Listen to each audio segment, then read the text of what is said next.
Aesop's Fables, The Fox and the Grapes. A hungry fox saw some fine bunches of grapes hanging from a vine that was trained along a high trellis, and did his best to reach them by jumping as high as he could into the air. But it was all in vain, for they were just out of reach. So he gave up trying, and walked away with an air of dignity and unconcern, remarking, "I thought those grapes were ripe, but I see now they are quite sour." End of Fox and the Grapes. Aesop's Fables, The Goose That Laid the Golden Eggs. A man and his wife had the good fortune to possess a goose which laid a golden egg every day. Lucky though they were, they soon began to think that they were not getting rich fast enough, and, imagining the bird must be made of gold inside, they decided to kill it in order to secure the whole store of precious metal at once. But when they cut it open, they found it was just like any other goose. Thus they neither got rich all at once, as they had hoped, nor enjoyed any longer the daily addition to their wealth. Much wants more, and loses all. End of The Goose That Laid the Golden Eggs. Recording by Kristen Luoma, greenkri.com. Aesop's Fables, The Cat and the Mice. There was once a house that was overrun with mice. A cat heard of this and said to herself, "That's the place for me," and off she went and took up her quarters in the house, and caught the mice one by one and ate them. At last the mice could stand it no longer, and they determined to take to their holes and stay there. "That's awkward," said the cat to herself. "The only thing to do is to coax them out by a trick." So she considered a while, and then climbed up the wall and let herself hang down by her hind legs from a peg, and pretended to be dead. By and by a mouse peeped out and saw the cat hanging there. "Aha!" it cried. "You are very clever, madam, no doubt, but you may turn yourself into a bag of meal hanging there, if you like, yet you won't catch us coming anywhere near you. If you are wise, you won't be deceived by the innocent airs of those whom you have once found to be dangerous." End of The Cat and the Mice.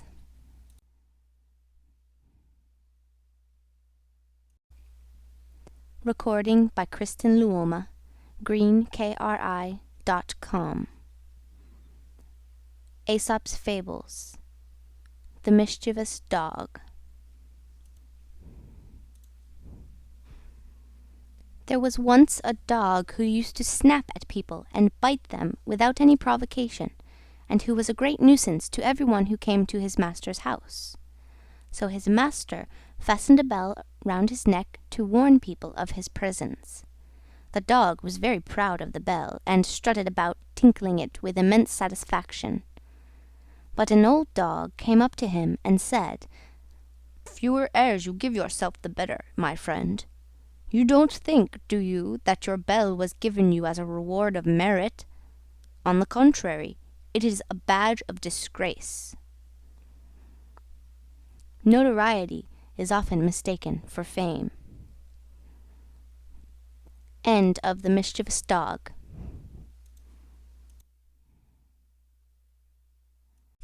Recorded by Words.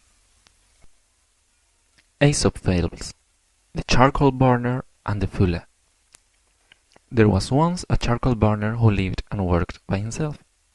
A Fulla, however, happened to come and settle in the same neighborhood, and the charcoal burner, having made his acquaintance and finding he was an agreeable sort of fellow, asked him if he would come and share his house. "We shall get to know one another better that way," he said, "and, beside, our household expenses will be diminished." The Fulla thanked him, but replied, "I couldn't think of it, sir. Why, everything I take such pains to whiten would be blackened in no time by your charcoal." End of The Charcoal Burner and the Fulla. Recorded by Annie Coleman in St. Louis, Missouri, on January 12, 2006. Aesop's Fables. The Mice in Council. Once upon a time, all the mice met together in council, and discussed the best means of securing themselves against the attacks of the cat. After several suggestions had been debated, a mouse of some standing and experience got up and said, "I think I have hit upon a plan which will ensure our safety in the future, provided you approve and carry it out. It is that we should fasten a bell round the neck of our enemy, the cat, which will, by its tinkling, warn us of her approach."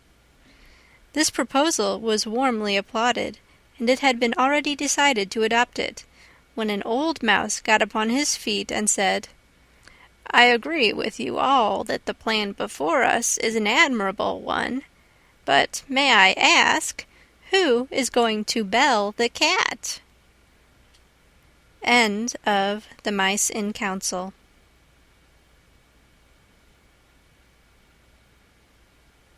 Recorded by Beth Dudek. Aesop's Fables. The Bat and the Weasels. A bat fell to the ground and was caught by a weasel, and was just going to be killed and eaten when it begged to be let go.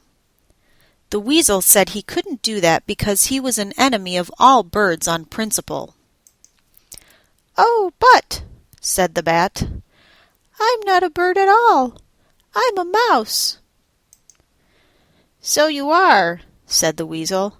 "Now I come to look at you." And he let it go. Some time after this, the bat was caught in just the same way by another weasel, and, as before, begged for its life. "No," said the weasel, "I never let a mouse go by any chance." "But I'm not a mouse," said the bat. "I'm a bird." "Why, so you are," said the weasel, and he too let the bat go. Look and see which way the wind blows before you commit yourself. End of The Bat and the Weasels. Recorded by Beth Dudek. Aesop's Fables. The Dog and the Sow. A dog and a sow were arguing, and each claimed that its own young ones were finer than those of any other animal. "Well," said the sow at last, "mine can see at any rate when they come into the world, but yours are born blind." End of The Dog and the Sow. This reading by Kara Schallenberg, www.kray.org. Aesop's Fables. The Fox and the Crow. A crow was sitting on a branch of a tree with a piece of cheese in her beak, when a fox observed her and set his wits to work to discover some way of getting the cheese. Coming and standing under the tree, he looked up and said, "What a noble bird I see above me! Her beauty is without equal, the hue of her plumage exquisite. If only her voice is as sweet as her looks are fair, she ought without doubt to be queen of the birds." The crow was hugely flattered by this, and just to show the fox that she could sing, she gave a loud caw. Down came the cheese, of course, and the fox, snatching it up, said, "You have a voice, madam, I see. What you want is wits." End of The Fox and the Crow. Read by Kara Schallenberg on January 11th, 2006, in Oceanside, California.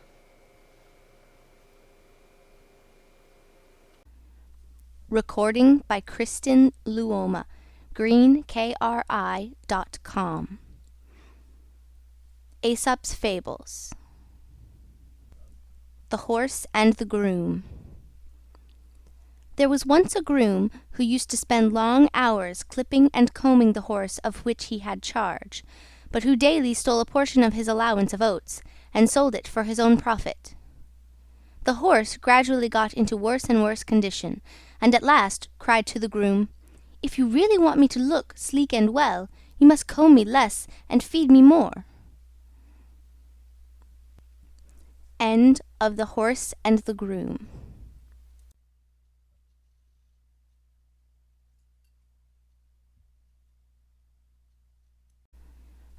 Recording by Kristen Luoma, greenkri.com.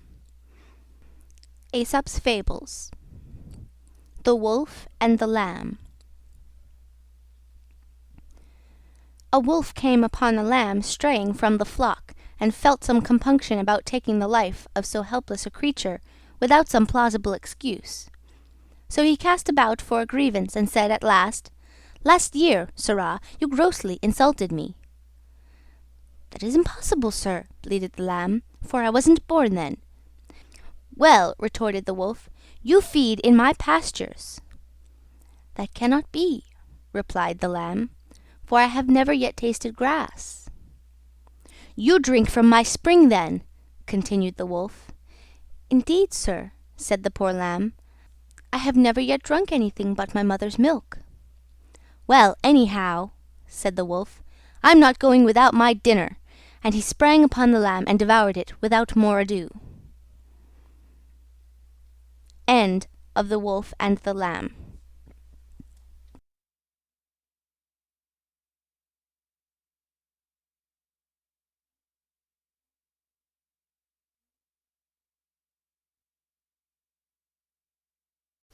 Recorded by Beth Dudek.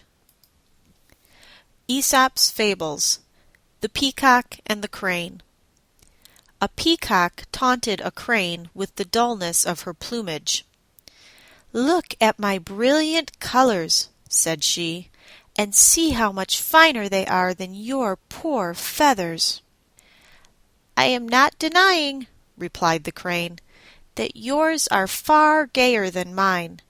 But when it comes to flying, I can soar into the clouds, whereas you are confined to the earth like any dunghill cock." End of The Peacock and the Crane. Recorded by Beth Dudek. Aesop's Fables. The Cat and the Birds. A cat heard that the birds in an aviary were ailing, so he got himself up as a doctor, and taking with him a set of the instruments proper to his profession, presented himself at the door and inquired after the health of the birds. "We shall do very well," they replied, without letting him in, "when we've seen the last of you." A villain may disguise himself, but he will not deceive the wise. End of The Cat and the Birds. Recording by Kristen Luoma, greenkri.com. Aesop's Fables. The Spendthrift and the Swallow. A spendthrift, who had wasted his fortune and had nothing left but the clothes in which he stood, saw a swallow one fine day in early spring. Thinking that summer had come and that he could now do without his coat, he went and sold it for what it would fetch. A change, however, took place in the weather, and there came a sharp frost, which killed the unfortunate swallow. When the spendthrift saw its dead body, he cried, "Miserable bird, thanks to you I am perishing of cold myself." One swallow does not make summer. End of The Spendthrift and the Swallow.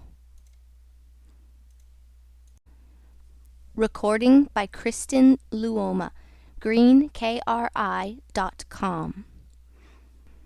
Aesop's Fables. The Old Woman and the Doctor. An old woman became almost totally blind from a disease of the eyes, and after consulting a doctor, made an agreement with him in the presence of witnesses that she should pay him a high fee if he cured her, while if he failed he was to receive nothing. The doctor accordingly prescribed a course of treatment, and every time he paid her a visit, he took away with him some article out of the house, until at last, when he visited her for the last time, and the cure was complete, there was nothing left. When the old woman saw that the house was empty, she refused to pay him his fee, and after repeated refusals on her part, he sued her before the magistrates for payment of her debt. On being brought into court, she was ready with her defense.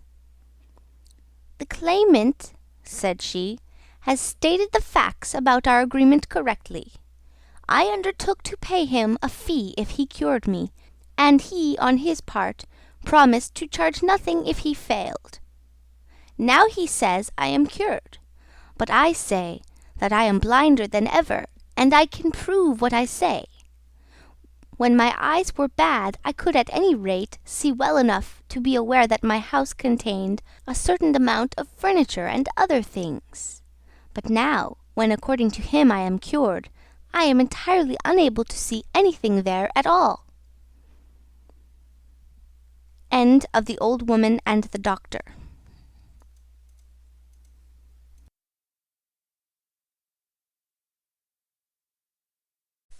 Recorded by Dwarfs. Aesop's Fables. The Moon and Her Mother. The Moon once begged her mother to make her a gown. "How can I?" replied she. "There's no fit in your figure. At one time you're a new moon, and at another you're a full moon, and between whiles you're neither one nor the other." End of The Moon and Her Mother.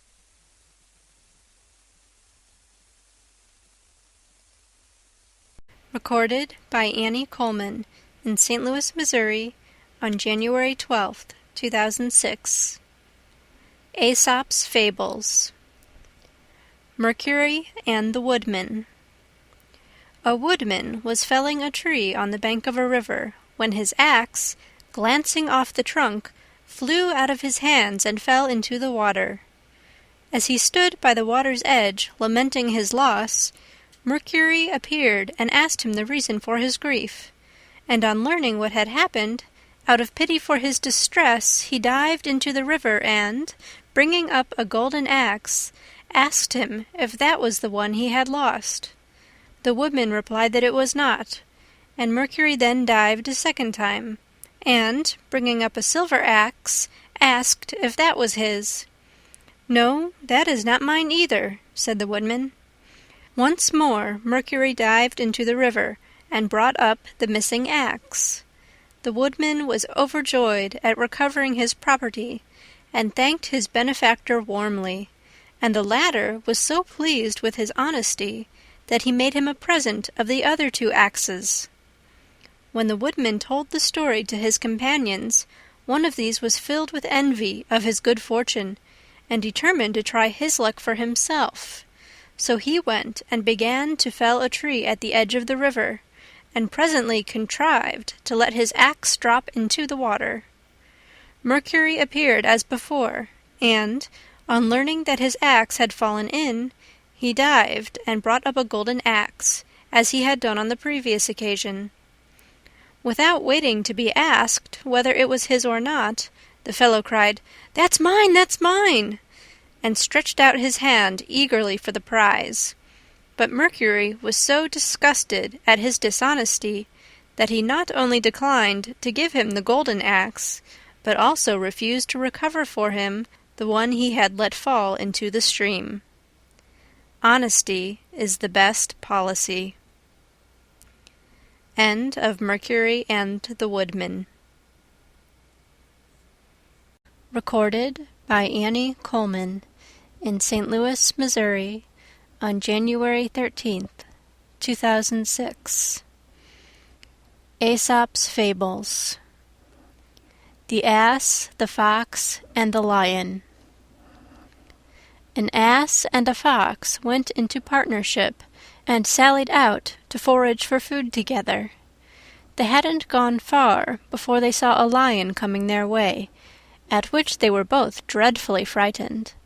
But the fox thought he saw a way of saving his own skin, and went boldly up to the lion, and whispered in his ear, "I'll manage that you shall get hold of the ass, without the trouble of stalking him, if you'll promise to let me go free." The lion agreed to this, And the fox then rejoined his companion, and contrived before long to lead him by a hidden pit, which some hunter had dug as a trap for wild animals, and into which he fell. When the lion saw that the ass was safely caught and couldn't get away, it was to the fox that he first turned his attention, and he soon finished him off, and then, at his leisure, proceeded to feast upon the ass. Betray a friend, and you'll often find you have ruined yourself. End of The Ass, the Fox, and the Lion. Recorded by Robert Garrison. For more information on this reader, please visit climber53.com. Aesop's Fables. The Lion and the Mouse.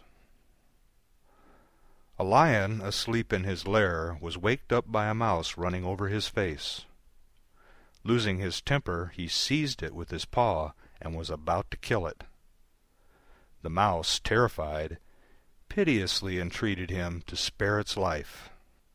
"Please let me go," it cried, "and one day I will repay you for your kindness." The idea of so insignificant a creature ever being able to do anything for him amused the lion so much that he laughed aloud and good-humoredly let it go. But the mouse's chance came after all. One day the lion got entangled in a net which had been spread for game by some hunters, and the mouse heard and recognized his roars of anger and ran to the spot. Without more ado it set to work to gnaw the ropes with its teeth, and succeeded before long in setting the lion free. "There," said the mouse, "you laughed at me when I promised I would repay you, but now you see, even a mouse can help a lion." End of The Lion and the Mouse. This reading by Kara Schallenberg, www.kray.org. Aesop's Fables. The Crow and the Pitcher. A thirsty crow found a pitcher with some water in it, but so little was there that, try as she might, she could not reach it with her beak, and it seemed as though she would die of thirst within sight of the remedy. At last she hit upon a clever plan. She began dropping pebbles into the pitcher, and with each pebble the water rose a little higher, until at last it reached the brim, and the knowing bird was enabled to quench her thirst. Necessity is the mother of invention. End of The Crow and the Pitcher. Read by Kara Schallenberg on January 13th, 2006, in Oceanside, California. Recorded by Annie Coleman in St. Louis, Missouri on January 13th, 2006. Aesop's Fables. The Boys and the Frogs. Some mischievous boys were playing on the edge of a pond, and, catching sight of some frogs swimming about in the shallow water, they began to amuse themselves by pelting them with stones, and they killed several of them. At last one of the frogs put his head out of the water, and said, "Oh, stop, stop! I beg of you. What is sport to you is death to us." End of The Boys and the Frogs. Aesop's Fables. The North Wind and the Sun. A dispute arose between the North Wind and the Sun, each claiming that he was stronger than the other. At last they agreed to try their powers upon a traveller, to see which could soonest strip him of his cloak. The North Wind had the first try, and gathering up all his force for the attack, he came whirling furiously down upon the man, and caught up his cloak as though he would wrest it from him by one single effort. But the harder he blew, the more closely the man wrapped it round himself. Then came the turn of the sun.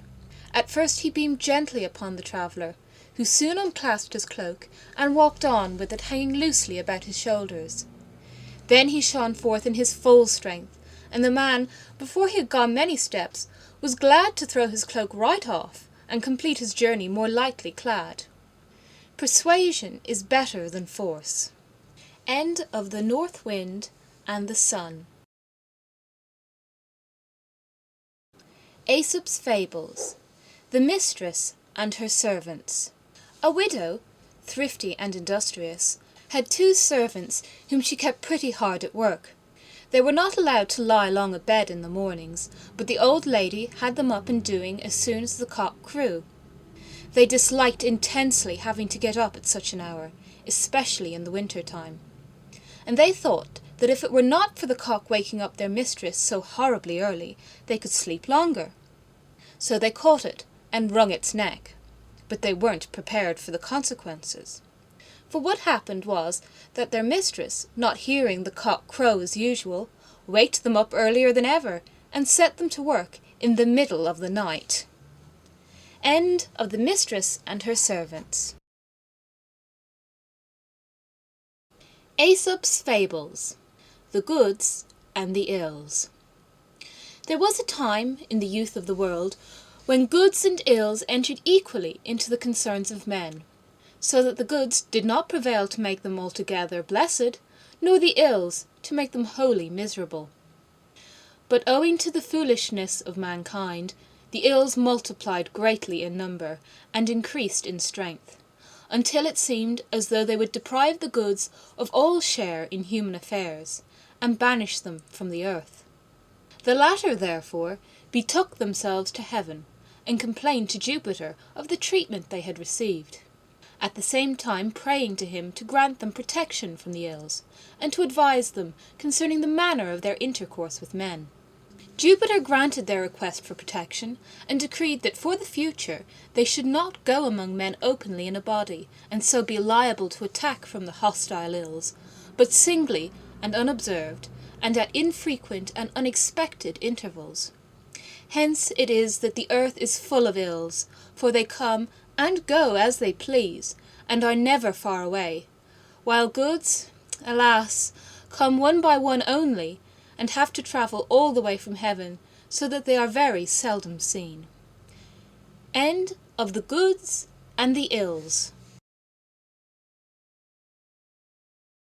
Aesop's Fables.